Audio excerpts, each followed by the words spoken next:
वारे जहाँ मसीह यीशु के नाम में आपको सलाम। मेरा नाम अनम अबेद है और मैं आज यहाँ बाइबल स्टडी स्किल्स के तीसरे मरहले को लेकर आपके सामने हाजिर हुई हूँ। बाइबल स्टडी स्किल्स का पहला मरहला तोजतल सवालात का था, जबकि दूसरा मरहला तशरीह के सवालात का था। इसके बाद आखिरी और तीसरा मरहला तब्दीली और इतलाक के सवालात का है। इतलाक के सवालात को अगर हम देखें तो इतलाक दरअसल हवाले और मौजूदा दौर में ताल्लुक यानी लिंक बनाने और फिर बेहतर इतलाक करने में मदद देता है। इतलाक हमें बताता है कि किस तरह हवाले और मौजूदा दौर का ताल्लुक है। इतलाक के सवालात में से सबसे पहला सवाल, इस हवाले में मौजूदा दौर और बाइबल के ज़माने की कौन सी बातें, काम और चीज़ें मुश्तरक हैं या एक जैसी हैं। मिसाल के तौर पर मोजज़ात। बाइबल मुकद्दस के दौर में भी मोजज़ात रूनुमा होते थे और वही मोजज़ात उसी तरह मोजज़ात आज के दौर में भी रूनुमा होते हैं। इसी तरह शिफा का काम बाइबल मुकद्दस के दौर में भी होता था और शिफा का काम आज भी किया जाता है। इतलाक के सवालात में से हमारा दूसरा सवाल, हवाले के मुताबिक ऐसी कौन सी बातें हैं जो बाइबल के दौर में भी थी लेकिन इस दौर में मौजूद नहीं है। इतलाक के सवालात में से हमारा पहला सवाल मुश्तरक यानी एक जैसी बातों के मुतालिक था, लेकिन हमारा दूसरा सवाल ये है कि कौन सी ऐसी बातें हैं जो मौजूदा दौर में नहीं लेकिन बाइबल के दौर में मौजूद थीं। मिसाल के तौर पर बादशाहत का निज़ाम और कहानत का निज़ाम ये बाइबल मुकद्दस के दौर में मौजूद था। इसी तरह काजी, बादशाह, नबी या हैकल। अपने सवालात में आगे बढ़ते हुए हम देखेंगे कि किस तरह से इतलाक के सवालात तब्दीली के सवालात तक जाने में हमारी मदद करते हैं। इससे पहले कि हम तब्दीली के सवालात के मुतालिक सीखें, हम पहले ये देखेंगे कि तब्दीली के सवालात से क्या मुराद है या तब्दीली के सवालात क्या हैं। मतन को बाइबली दौर में समझने के बाद इसमें मौजूद बातों का मौजूदा दौर की कलीसिया और ईमानदारों की ज़िंदगी पर इसका अमली इतलाक करने से दरअसल तब्दीली रूनुमा होती है।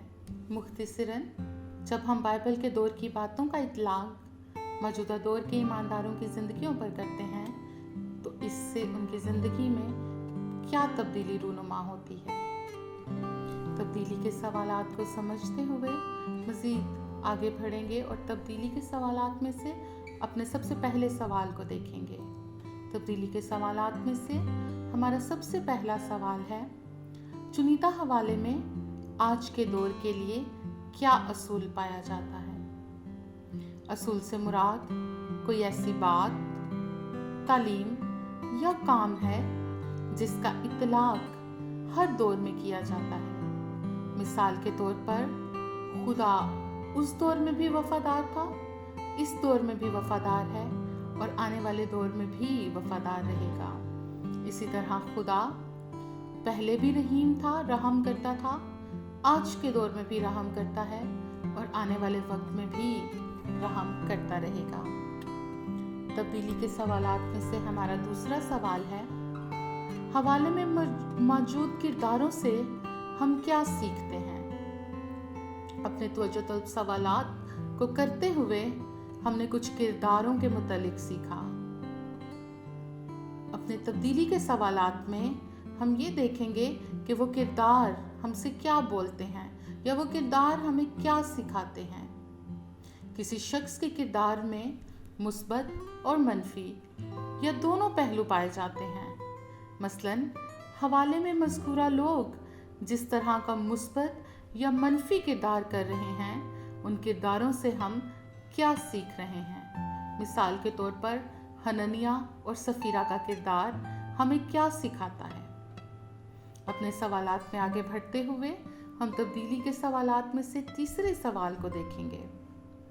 इस हवाले की रोशनी में रहते हुए हमें अपनी कलीसिया या कम्युनिटी में कौन कौन सी मुस्बत तब्दीलियां लाने की ज़रूरत है। मज़कूरा हवाले से मुतल्लिका मसाइल जो मौजूदा कलीसिया या माशरे में पाए जाते हैं, उनको किस तरह हल या दूर किया जा सकता है, या ऐसी क्या तब्दीली लेकर आई जाए कि वो मसला हल हो जाए। तब्दीली के सवालात में आगे बढ़ते हुए हम अपने चौथे सवाल की जानिब बढ़ेंगे और देखेंगे कि चौथा सवाल क्या है। इस हवाले की रोशनी में खुदा मुझसे क्या चाहता है। तब्दीली के सवालात का चौथा सवाल हमें दो किस्म की बातें सिखाता है।